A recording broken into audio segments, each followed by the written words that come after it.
Hello there, everyone. Welcome to another episode of Meta Talks by Metagate Summit, an event organized by EUMINA Events in association with VR Association.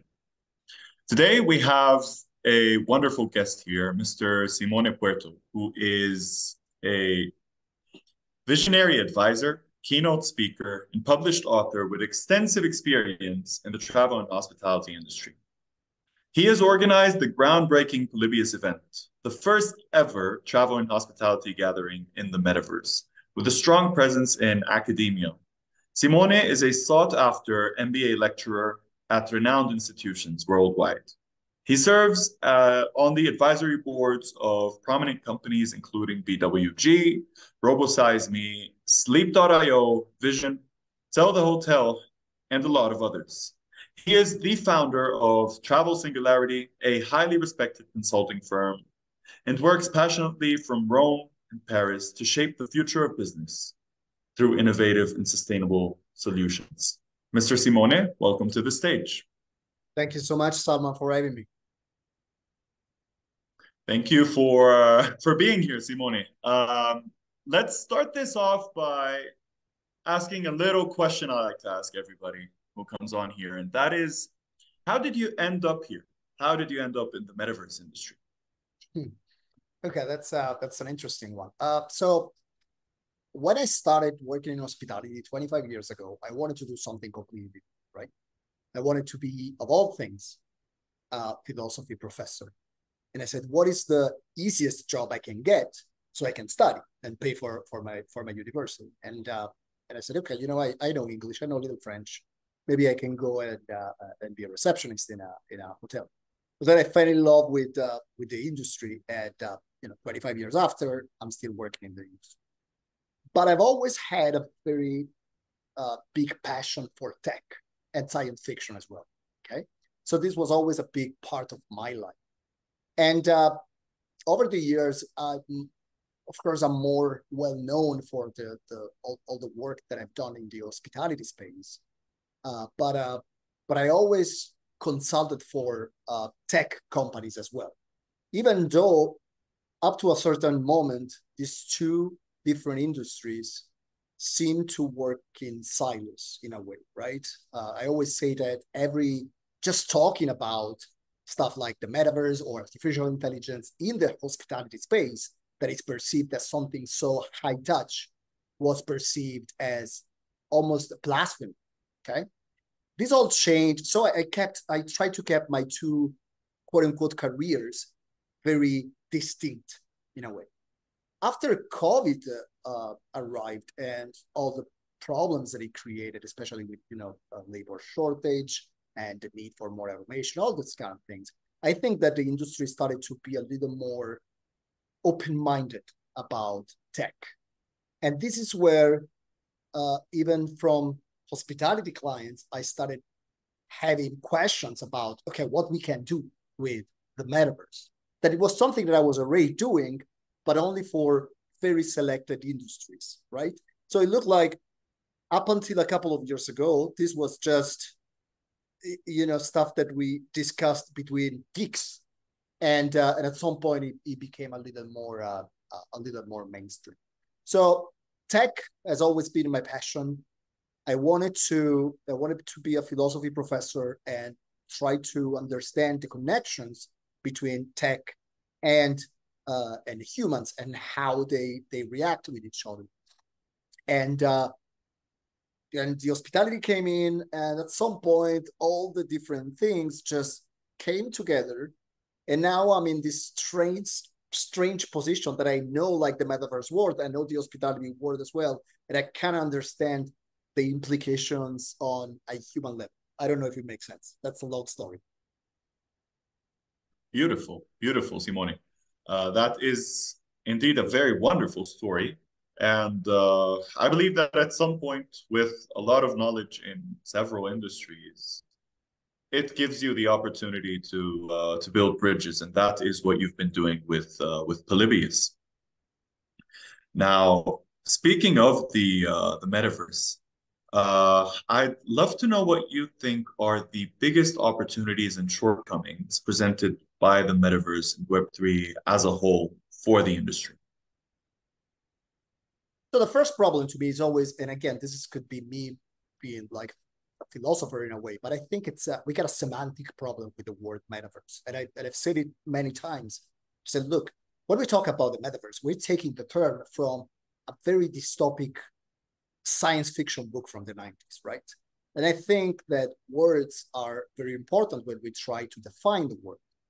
And so I do understand that when we talk about the metaverse, a lot of people, especially in our industry, can be a little suspicious, right? So the first element to me is a perception problem, even before a technological problem. And let me tell you a short story. When we did the first Polybius event 2 years ago now, 2 years and a half ago, if you remember, the president of the Italian Hotel Association told a story about the first reservation via email. He said, look, at the association, when we received the first email reservation, we were having a party, opening bottles. But the hotels, they were super afraid because they thought that people would stop to travel because now you got the internet and now you got digital worlds and now you got the virtual worlds, okay? So this happens all the time. It doesn't matter if it's the facts, the internet, the metaverse, AI, generative AI, whatever it be, extended reality, spatial computing. You just change the letter, but it's at the end of the day, it's always the same. So I think we got a perception problem. That's the number one. The second problem, this is not only for the hospitality space, is of course interoperability. And especially in our space, this can be a problem because let's say you build something like you start building a digital twin and you want to start doing something in the metaverse, but you're building on a metaverse that for whatever reason, it goes out of business or users leave the platform, whatever, you're left with nothing. And this happens all the time. I spoke at an event a couple of months ago, and an Italian destination, I will not tell you the destination, but he came to me and said, look, we created these beautiful digital twins of a lot of museums and different locations that we do have, but the virtual world where we created on top just went bankrupt. And now we have something that we cannot use. And this is a problem, like we got how many, like 150 mainstream metaverses right now? Like imagine trying to build your own hotel in all these different platforms. So this is a problem. And it's a problem for pretty much every industry. But let's say if you're Nike, probably building something on Roblox will be more than enough.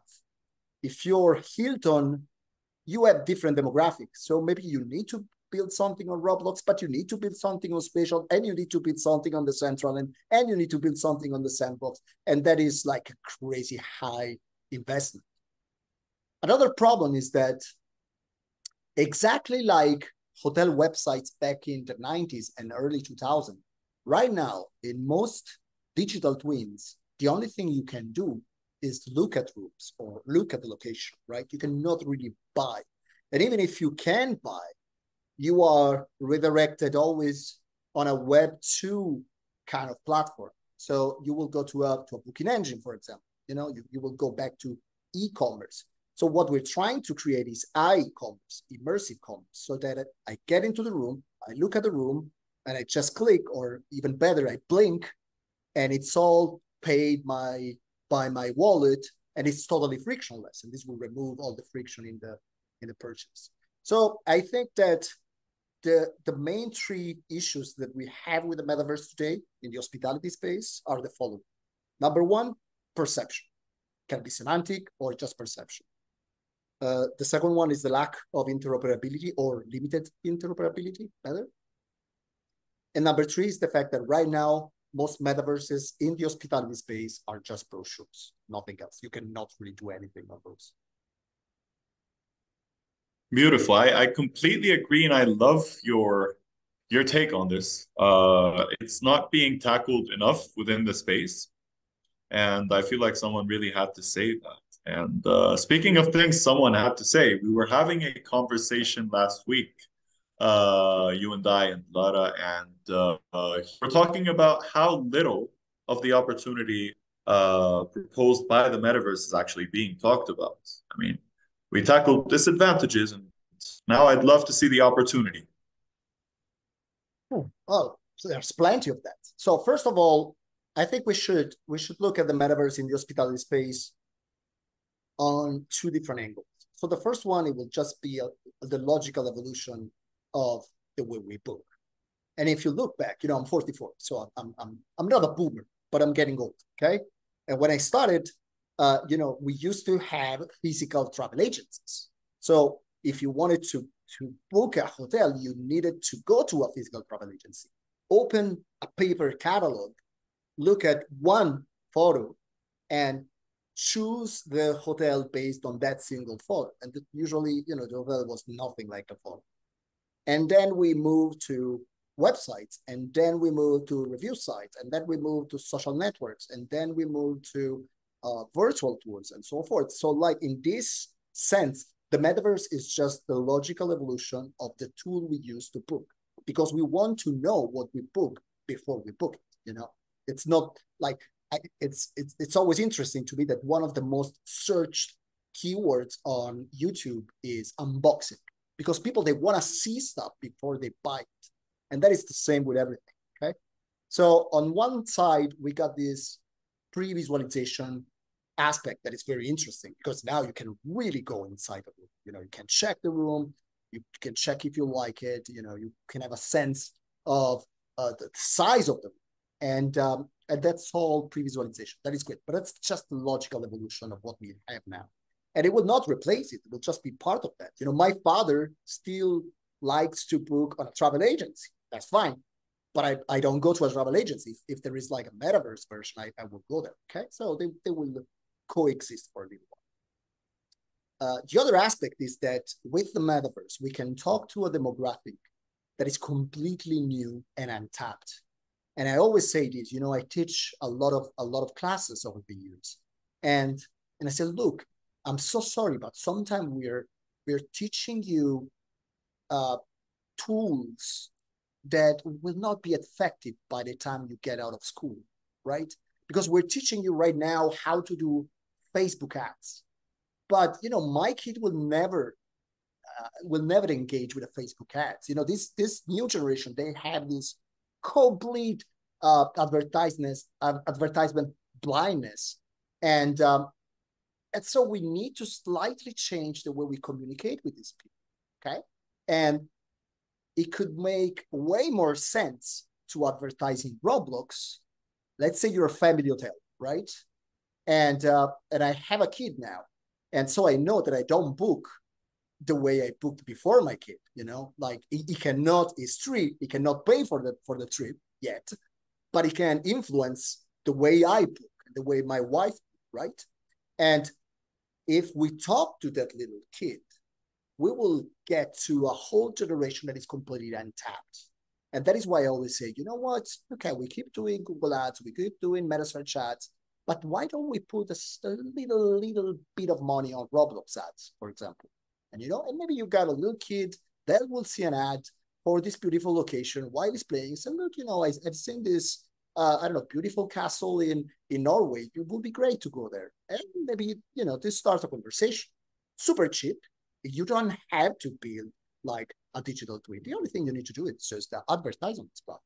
And I think some companies are doing it like in a great way. Like Deliveroo, for example, a few years ago, they were putting avatars dressed as delivery drivers, Deliveroo drivers inside, I think it was Animal Crossing, something like that.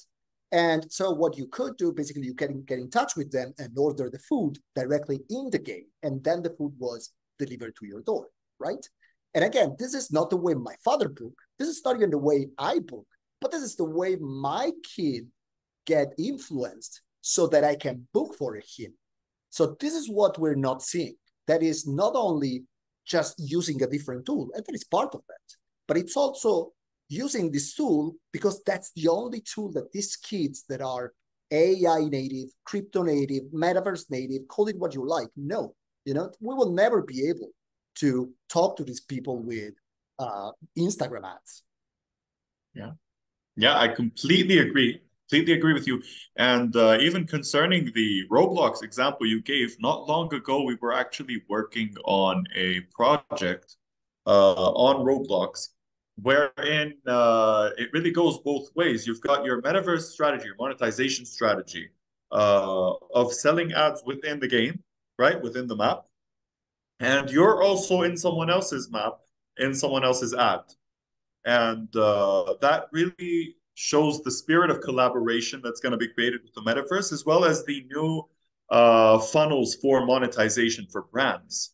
Um, and speaking of monetization, there was a McKinsey study issued not long ago that said that 15% of corporate revenue would be coming from the metaverse within the next 5 years.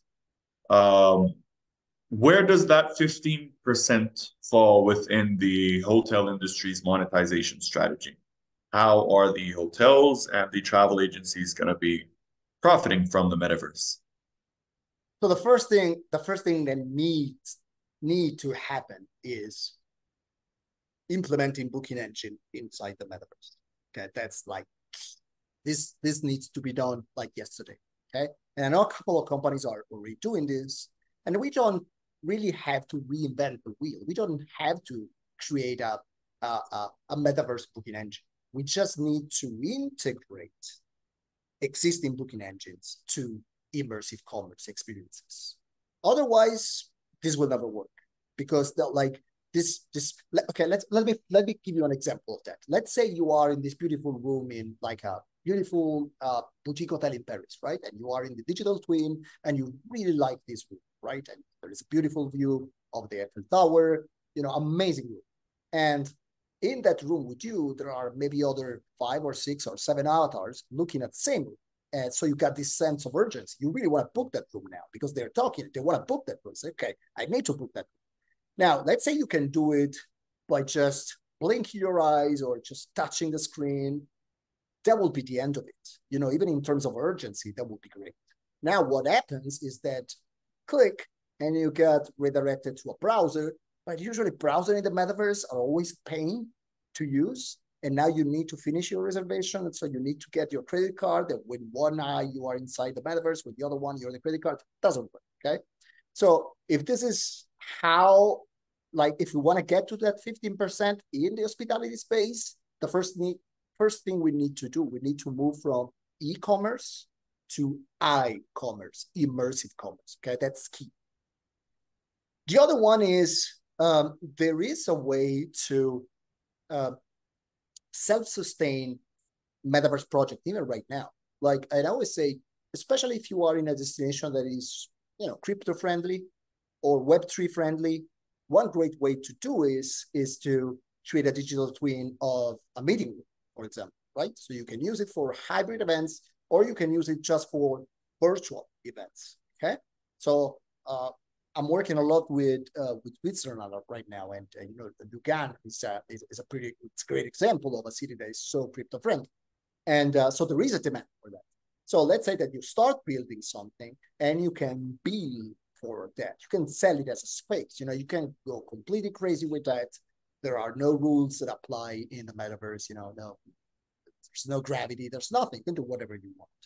So I would say that in the long term, the only way we will get to that 15%, and that is exactly what happened with e-commerce, right? Before everything was, walking and telephone calls and maybe fax.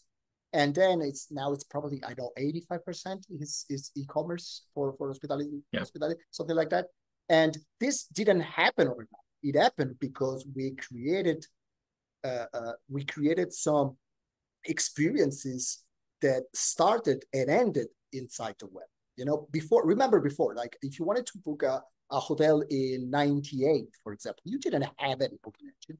You went on the website, but then you had to send an email or give a call or send a fax. So you got this connection from this beautiful experience that was the websites back in the day, and today is the metaverse. And then you are brought to a more analogic kind of experience, right? So this is the problem we need to solve. So booking engines, open your APIs, make sure that we can actually create integrations and that will be much, much easier. I absolutely love that. Uh, I agree with you 100% on the importance of having everything built into the metaverse.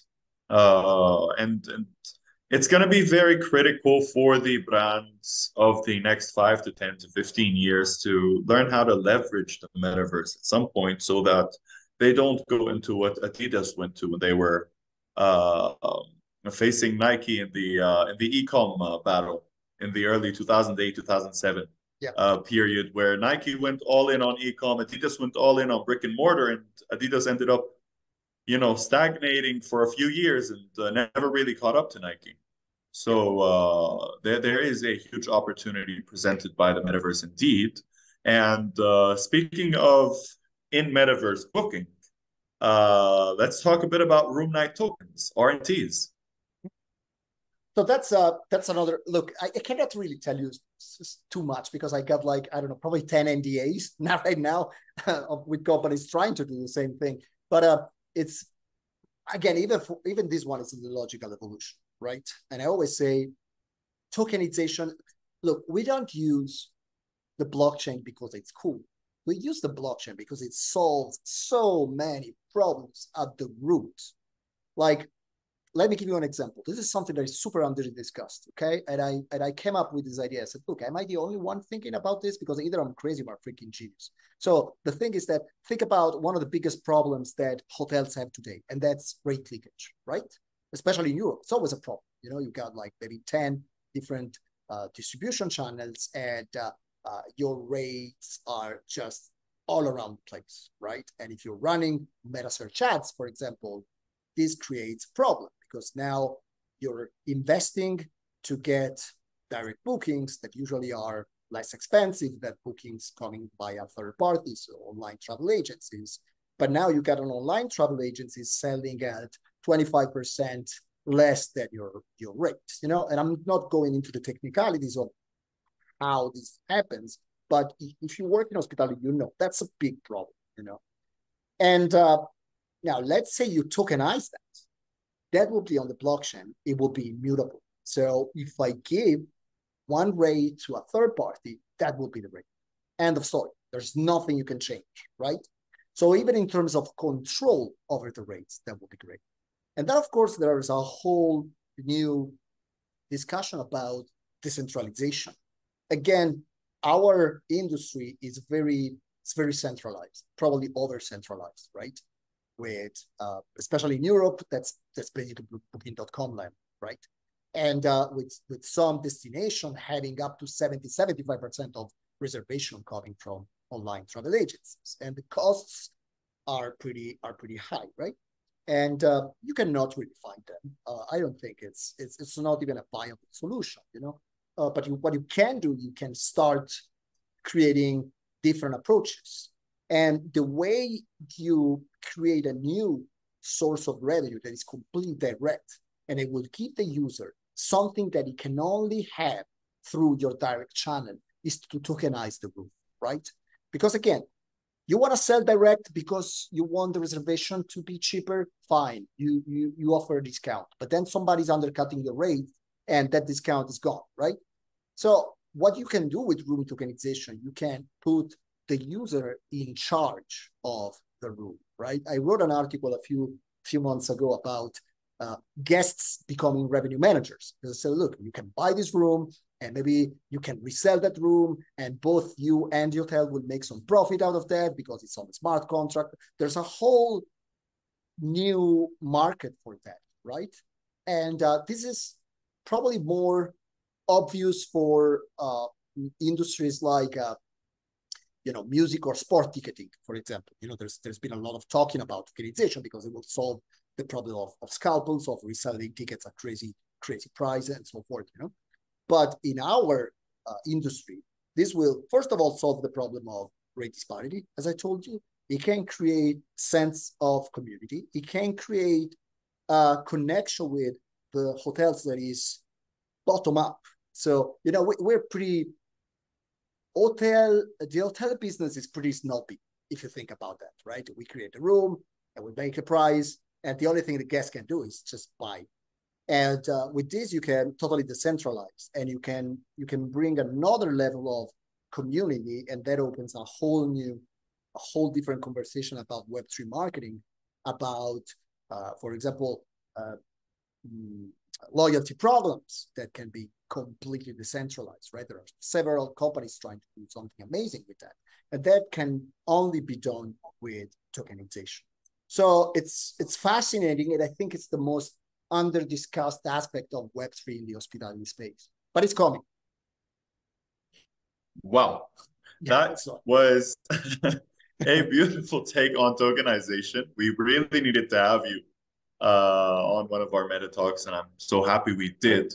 Wrapping up, there is this final question. I believe everyone watching this would love to know: how would the hotel of 2030 operate and look like? Believe it or not, I always say that it will be very, very human. You will not see much technology, because I always say that when technology is good, you don't see it. And I don't know if have you ever watched that beautiful movie, Grand Hotel Budapest? You know, it's just it's a massive. Like, if you work in hospitality, you need to watch that. And there is this beautiful part where it says, "What is a lobby boy?" You know, lobby boy is somebody that is always in sight, but is always invisible, and he knows the needs of the guests before they even know they have those needs. Now, technology, good technology for me, it's exactly that. It's something that is always in sight, is helping you as a guest and as somebody working in the hotel, but it's completely invisible, right? So, and, you know, a lot of people, Salman, it's for talking to you, it's easy because we had this discussion like many times. But you know, you got the question many times as well. You know, like, people think, okay, maybe in 10 years we will get robot receptionists and no humans. I said, no. The only thing we will have in 10 years is that humans will go back doing what they do best, and that is taking care of people. And technology will take care of what technology does the best, and that is, you know, taking care of repetitive tasks, for example, and so forth. So to a certain extent, I think that in 2030, when we get into a hotel, we will finally have a good hospitality experience, because people will be able to focus on other people. They will not have to focus on their software, because all the, what I call the logistics of travel, you know, charging credit card, checking in, passport copies, all this stuff, it's just on the background. And that can be done by, you know, AI, RPA, whatever you want. But, you know, humans will deal with humans. And to a certain extent, I think that this is only thanks to technology that we can go back to the root of what we do, and that is hospitality. And that is, you know, if we go back to the Greek root of the word, that is taking care of people. That is yet another beautiful take. And I completely agree. People are scared that AI is going to take their places. People are scared that with digitalization, they're just not going to have anything to do, without noticing that at some point in life, in the Industrial Revolution, our lives changed. With every revolution, with the early internet revolution, our lives changed. How we did our work changed, but not us as people and our importance to the economy and our importance to the world as humans. So wonderful take, Simone. And I have this final question here. We are absolutely honored to have you as a speaker at our upcoming Metagate Summit. In your perspective, how important do you believe events like Metagate Summit are in fostering innovation within the metaverse industry? And what are your expectations for this year's summit? Well, they're not important. They're mandatory at this point. And I tell you, the problem is that now we're past the point that where the metaverse is something new, brand new. Okay. Now we are in this very dangerous moment where everybody has an opinion about the metaverse. But the problem is that a lot of these people, they don't really understand what the metaverse is. And for a lot of, you know, I'm talking about consultants or web agencies, and for a lot of these companies, it's not even on purpose. I just think they don't know where to get the right information, right? And so it's, to me, like the underlying technology will change. Okay, at some point we will have a standard. So it will be Blender, it will be Unity. It's like this will be an afterthought. Okay, for the hospitality space, this will not be important. Like today, nobody cares about. Like if you want to create a website for a hotel, the hotel would never ask you about the cable going underwater, bringing the connection to that website. They don't care. They care about the creative aspect of it. And I think we're not there yet. We're talking about the minutia, the technical minutia, and that is where a lot of people is alienated by the metaverse, I think. So what you're doing is critical, because even before having a good technology, we need to have a good shared, realistic conversation about the metaverse. And first of all, we need to say, okay, this is what the metaverse is all about. This is what you can do. This is especially what you cannot do, because somebody did it, didn't go well, or these are the possible implications, and it needs to go hand in hand with all the rest of your marketing strategy and so forth. So to me, what you're doing is gold. And that is why that was the idea behind Polybius as well. That is the reason why you're on Polybius, is, okay, we try to evangelize people, and we try to tell people what the metaverse is, but especially what the metaverse is not, because they're getting so many mixed and confused information. And that's the same with crypto. That's the same now with generative AI. That was the same 2 years ago with NFT. And so I wouldn't say we are saviors of humanity, but somebody needs to do it. It's painful. We don't make any money out of that most of the time. It's just a question of, I think it's a question of loving the truth and making sure that people can understand what we talk about without being scared, but even without thinking that this is just a video game, because it's not. Thank you so much, Simone. It is thanks to people like you and a lot of other people within the space who are really moving the cause of humanity forward and creating a more equitable, sustainable, and human metaverse with everything that's happening. And thank you to everybody for watching this wonderful episode with Simone. For everyone who hasn't followed us yet, go ahead and follow us on our social media pages. Go ahead and follow Simone Puorto and Polybius as well. And we look forward to seeing you at the next Meta Talk. Thank you, everybody. Thank you.